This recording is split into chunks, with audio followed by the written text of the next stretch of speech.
Aloha, I'm so happy to see you here today.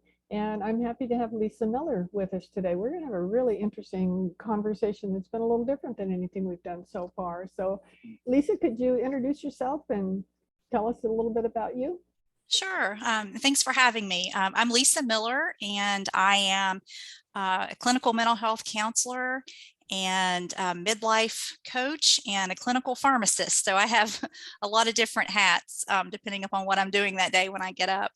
But I have a practice for women in midlife and transitions, and it's just become a passion of mine.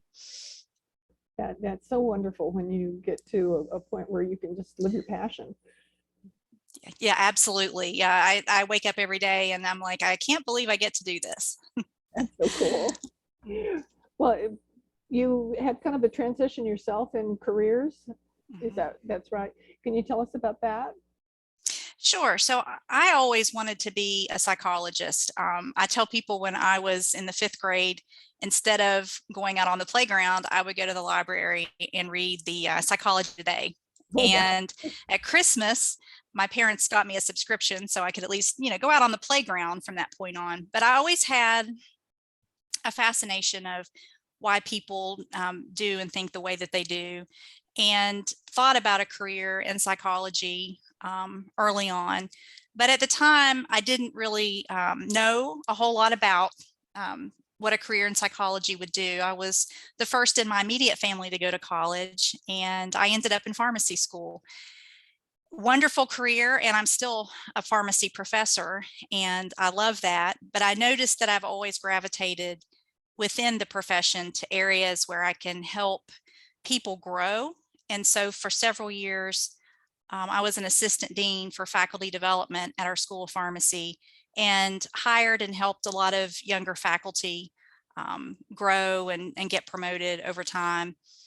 Precepting students has also been a passion of mine. And then my clinical practice for a while was in hepatology. So I had a lot of hepatitis C patients, and at the time the medication was really challenging. And a lot of times if it didn't work, that was really there were no other options for them.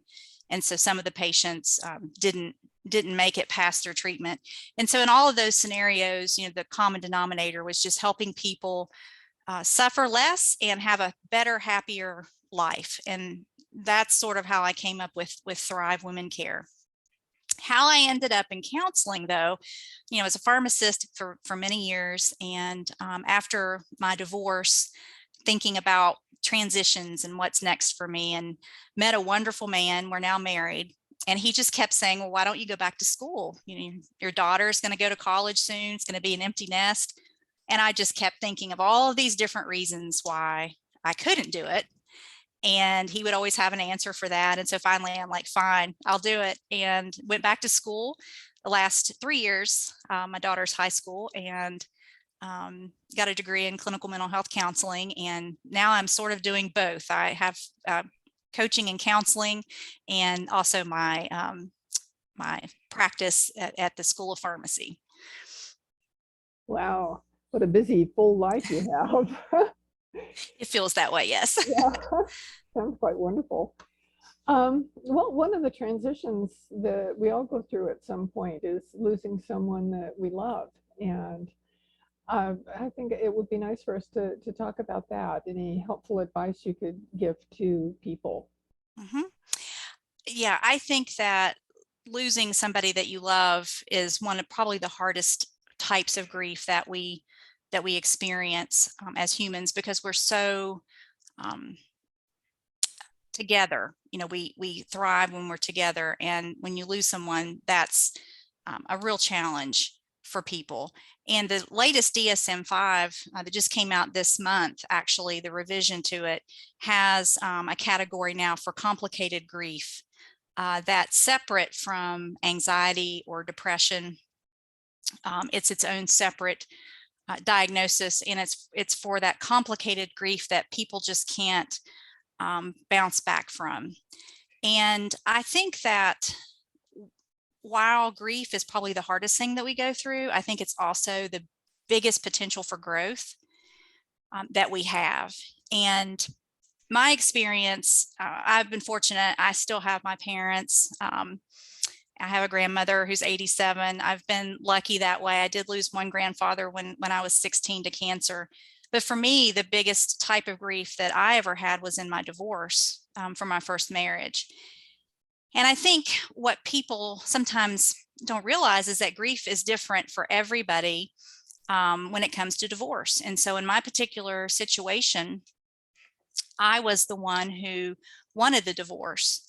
And I found in my moments of grief, when I looked to resources for how to get through those times, it was always from the angle of a woman that's being divorced from, like a husband that's leaving the woman. And it dawned on me that, you know, there are times where women leave a relationship and you still grieve that. Just because I was the one that made that decision doesn't mean that I didn't grieve that. And, you know, your podcast, what I really like about it is the fact that it talks about there's some happiness there. And there is. I mean, grief is an emotion, just like any emotion, but mourning is what we do with that. It's how we process that. And there can be times of tremendous sadness and also times of happiness and growth.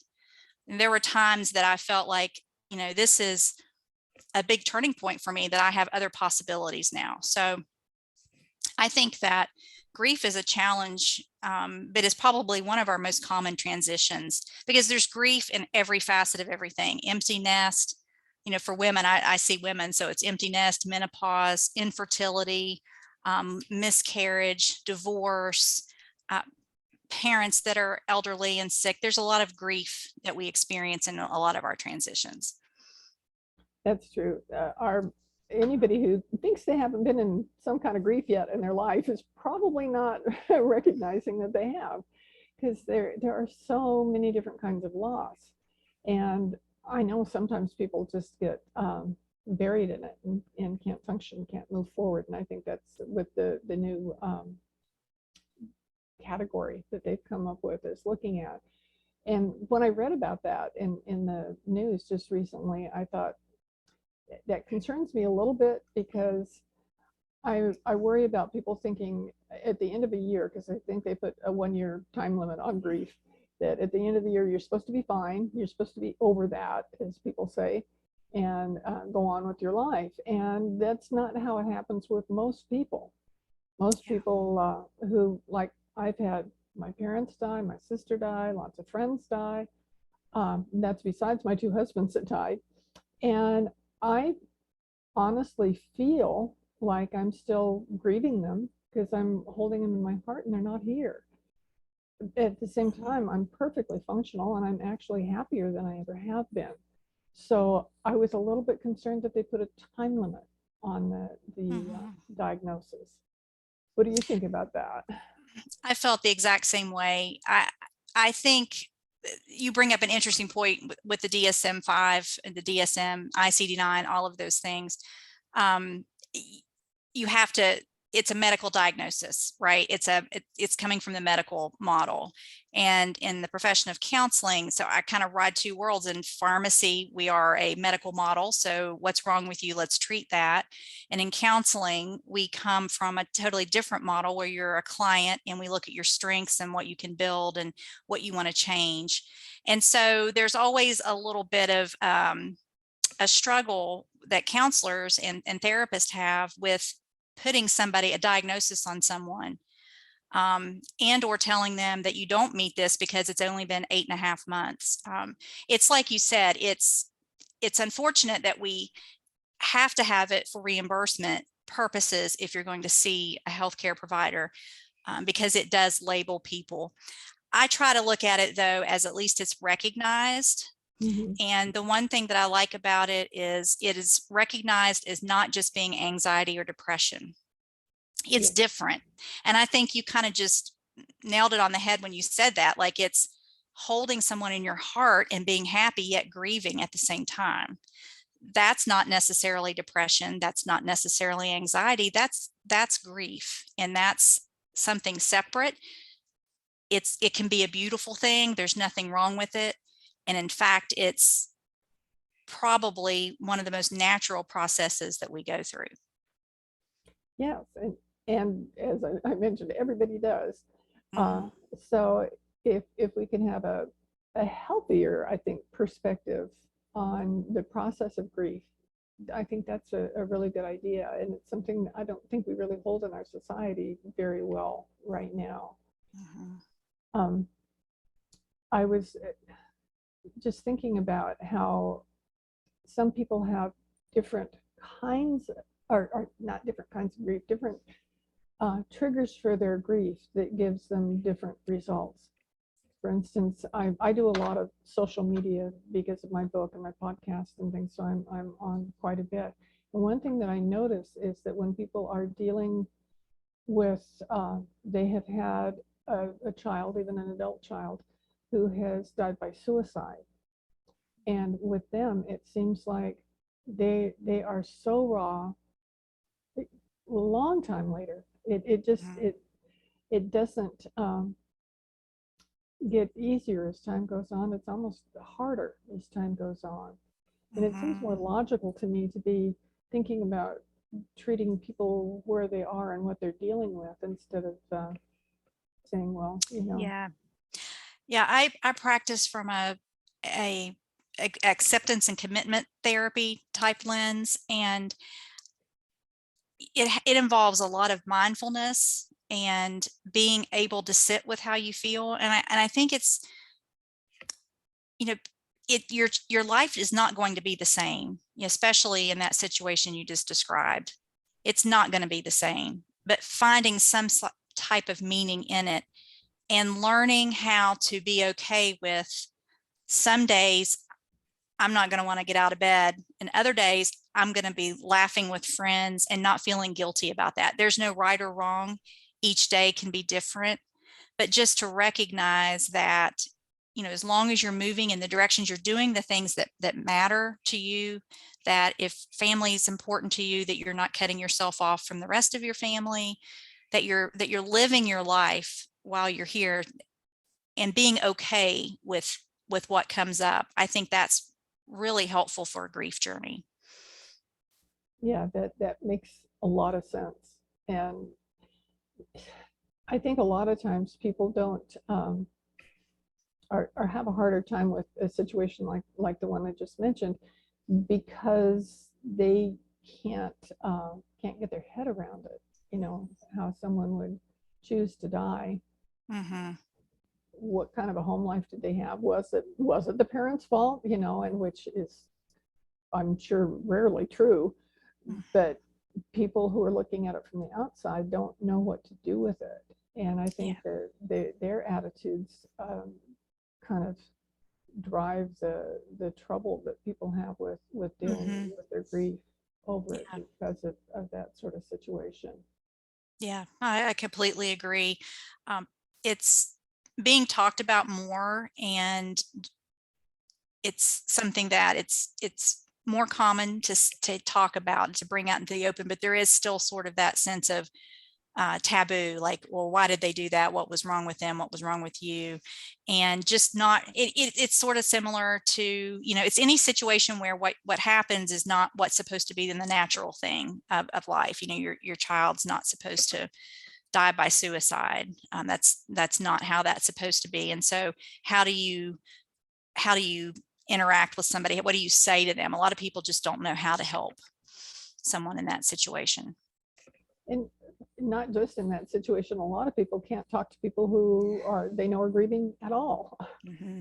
I know that happened a lot to me after Jacques died, my first husband who died. I had lots of friends, knew tons of people, and boy, you would think I never knew anybody in my life. Mm-hmm. It took quite a while till I made up my mind that I wasn't going to just stay isolated for the rest of my life, and started actively doing something to help me get better. But during that time, I was at the doctor for something else, and he knew me, and he knew my husband, and he said, well, how are you doing? And I said, well, it's hard, I am down a lot of the times, but I'm trying. And so he gave me an antidepressant, And I said, do I really need this? And he goes, well, yeah, you need it so you won't get any worse. And I questioned that, but at the same time I thought, well, maybe he knows something I don't. And so I tried it for a while and I thought, I don't know why I'm doing this. It didn't seem to make any difference in my life. I think it was just him wanting to help me. Mm-hmm. Yeah. Yeah. A lot of people don't really know what to do. And sometimes they think it is medication, and in something like grief, it's different than depression. It's different. So I would imagine the neurochemicals are different. Your brain is different. I don't think that everybody necessarily needs to be on an antidepressant. I think being in community, being around people, finding others that are on the same journey as you, or somebody that's willing to just sit with you, is being in community is probably the best thing that you can do when you're, surviving the loss of a husband or a wife. Or any loved one. Yeah. You mentioned something about mindfulness. How do you see mindfulness and grief? I think mindfulness is just so good for many things. It's a big buzzword now, but it's been around for a long time. John Kabat-Zinn was one of the first physicians to kind of bring it into sort of the mainstream here in the United States.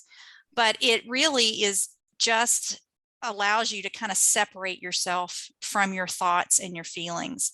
And it allows you, and it doesn't have to be meditation. A lot of times it is, but it can just be becoming more aware of the space that you're in, what you're doing, enjoying something, being present for that, enjoying that. So it's really helpful for people who are experiencing a lot of grief, because you may be, say you go to a family event and you're sitting there with others, but you're in your head and you're just remembering how, your family member used to be there, or your friend used to be there, now they're not, and you're missing all of the things that are going on around you. And so mindfulness just really allows you to take a step back, just take a breath and look around you and enjoy the moment at that time, because there's one moment and then there's another moment, and you just keep going.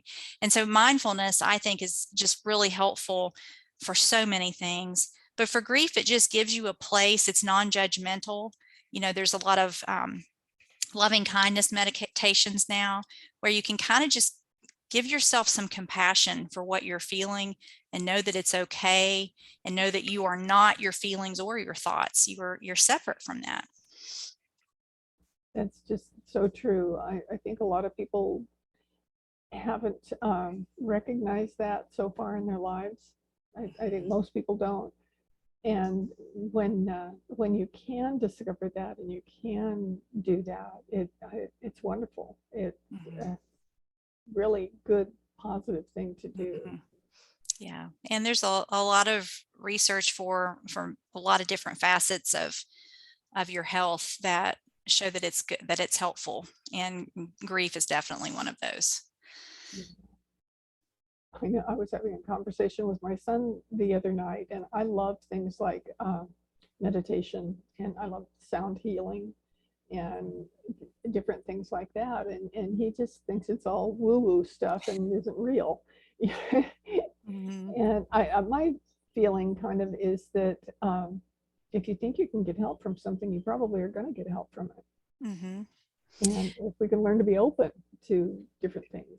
Yeah, and it doesn't hurt to try it. And I know some people think that it's an Eastern religion, that's Buddhism, so they may not want to go that route, especially if they're Christian or whatever. But it's not a religion, especially what I do is mindfulness-based stress reduction with clients, and I do some trainings and things for students and people in the community.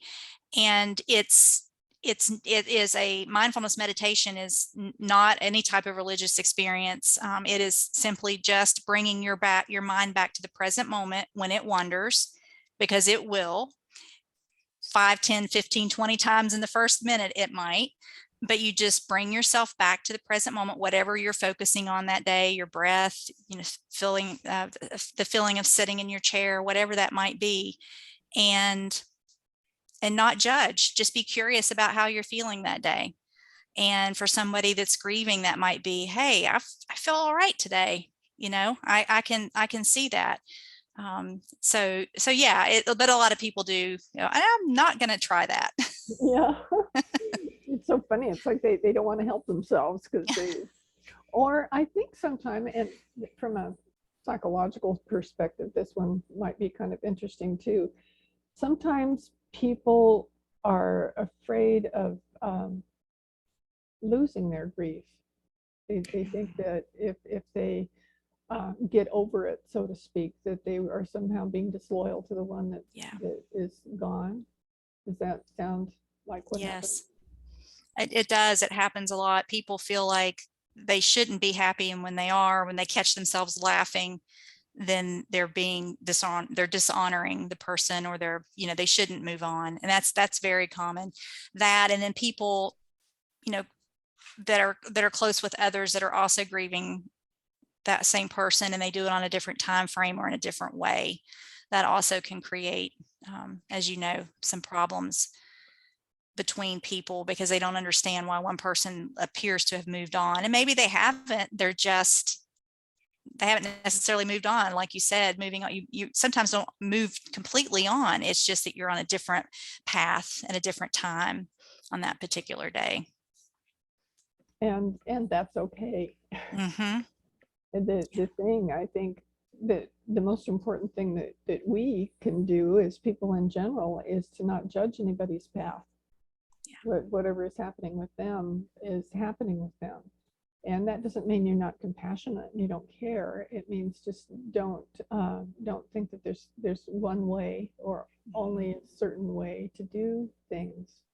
Mm-hmm. That just supporting somebody and offering them, love and support and comfort, it can make a huge difference. And I think people that don't have any of that at all, it makes it, because there are a lot of isolated people in the world. And I think if the people don't have that human contact, it just makes it that much harder and takes that much longer. Yeah. And I think a lot of people, you were talking earlier about they don't reach out, they don't help. You had some friends that kind of just disappeared. And a lot of times they just don't know what to say, because maybe they haven't experienced it themselves. And for some reason, they feel like you're going to look at them and say, you have no idea what this is like. And that's just not the case. So I tell people, I say, well, then just lead with this. I don't know what this is like, because I've not had this happen. I've never lost a husband, but I imagine it's really hard. And I just want you to know that I'm your friend and I'm here for you for anything that you need. If you just want to talk to me, want to go for a walk, whatever, I am here and I'm thinking about you and I care about you. That's so beautiful. I think I get that question more than anything else, where people say, I don't know what to say to someone who's lost someone, and I'm afraid I'm going to do something wrong, and so they don't say anything, and that's worse. Mm-hmm. Yeah, and the other thing you probably find too is people want to, when they are around you, they want to pretend like that person didn't exist, or they don't want to bring that person up because they're afraid of maybe making you cry or upsetting you. And so it's almost like there's a tension there. There's a person that's not in the room. We're not going to talk about them. And sometimes that can be hard on a person as well. And, nobody wants their loved one just to be forgotten. But people don't really know sometimes how to handle that situation. Yeah, I often say, if you can't think of something to say something real, and even if you can't think of something, say something positive about the one who died. Mm-hmm. I know with me, my parents were married for 53 years, and it always tickled me when somebody said, I just love how much your parents loved each other. They always held hands when they were walking, and after all those years, that was still there. Well, that's not going to make me cry. And if it does, it's happy tears. It feels good when somebody says something positive about the loved one. You don't have to say something like, I'm sorry for your loss, which is my probably most unfavorite phrase. I've gotten Yeah. over judging people for saying it, because for a while it was really bugging me, because I thought, well, then say something else besides that if you really are sorry, because that's not Yeah. helpful at all. Yeah. It just sounds like have a nice day. Everybody says it and they don't really care whether you have a nice day or not. It's just something to fill space. Mm-hmm. Yeah, and you see a lot of that on social media too. I struggle with that. People will put some really hard things that they're going through. I just lost someone, and there's hundreds of comments, and it's hard to know what to say on a social media platform. And so you find yourself saying what everybody else is saying. I'm so sorry for your loss, and you just see post after post, or I'm praying for you, or and I think that's tough. I think, people would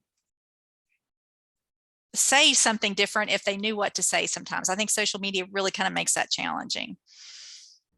It does. And a lot of times with social media, you don't really know who the person is, but you feel like you want to say something to support them. And I'm not sure how helpful that is, to have 100 entries of "I'm sorry for your loss." Well, there's a bunch of sorry people out there, is what it would look like to me, Yeah.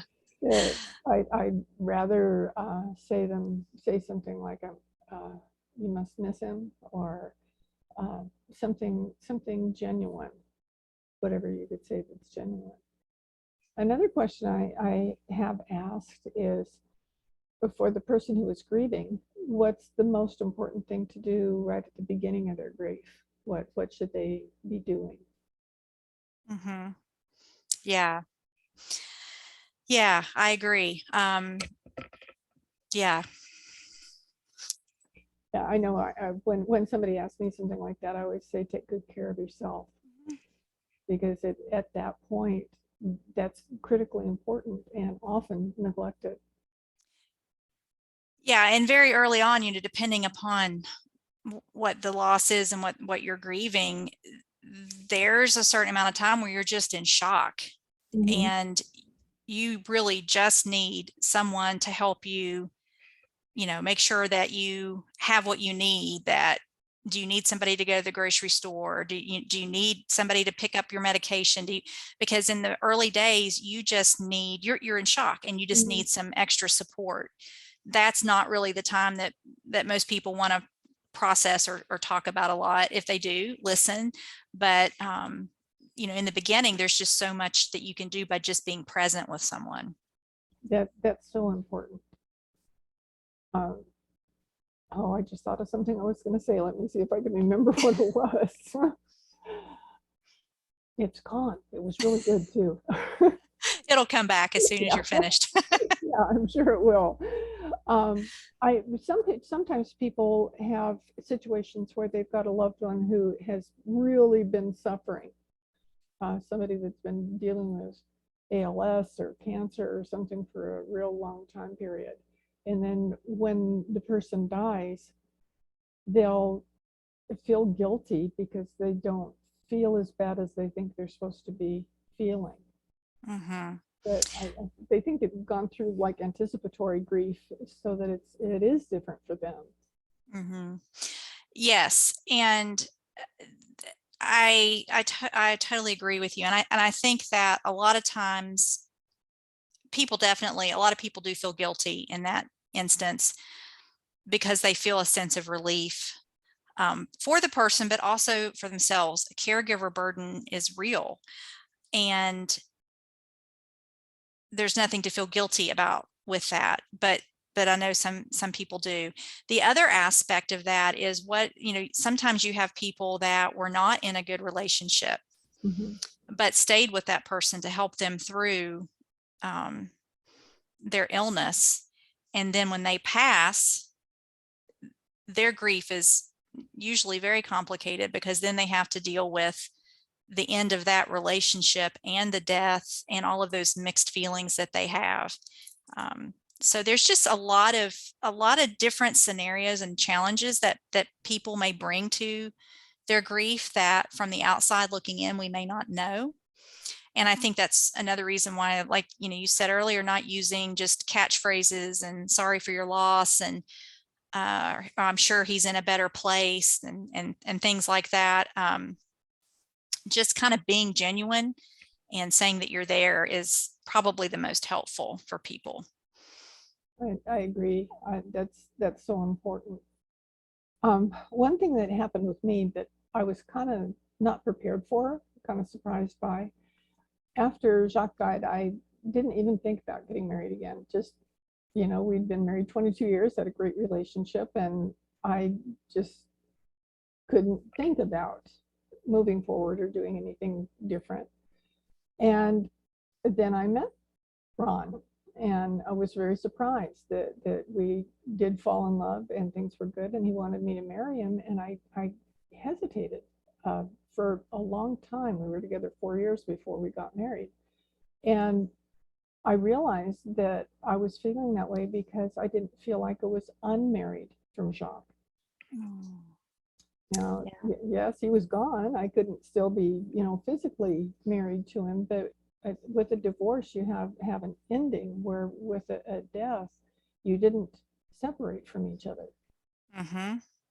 And I haven't really had anybody, when I tell somebody something about that, they go, really? They think, till death do you part. Didn't you read the words, Yeah, and that's so interesting that you say that, and you're right. Sometimes just because that person's gone doesn't mean you feel less married to them. They're just not with you. And I think people don't understand that. Just as when I got divorced and I was grieving, I a lot of times thought, well, when you grieve a death, they're gone. But I'm grieving somebody that's still living and going on with life. And what do I do with that? It's almost as if that is not as much grieving as a death, because the person is still here. It's a divorce. And so I think, it's kind of interesting that you say that, because the other side of that too, I think is true for divorce. It's like, well, you shouldn't be grieving it. I mean, it's not like they died. You chose to get a divorce. And no, it's not. It's a process just like any other. But you're right. Just because the person is not here does not mean you don't feel married. And you have to be able to work through that. Yeah, that and what you just described with divorce. In that case, when you're dealing with that loss, it is the loss of a relationship, and that is gone. That is over. Yeah. As opposed to, the person might still be there, but the relationship's not there. Yeah. That's interesting. They're just complete opposites. Mm-hmm. Yeah, it really is. Well, this has been a wonderful conversation. I've really enjoyed talking to you, and you offer a different perspective on things than a lot of people have access to when they're in the grieving process. So I really appreciate that context that you've been able to provide here. Thank you. I'm so glad you had me. I appreciate it very much. Well, thanks. And I'll have in the show notes the links to Lisa, so that you can get a hold of her if you'd like to, and learn more and more about the work she does. And I'm very happy to have been able to do this today. And I'll see you all next week.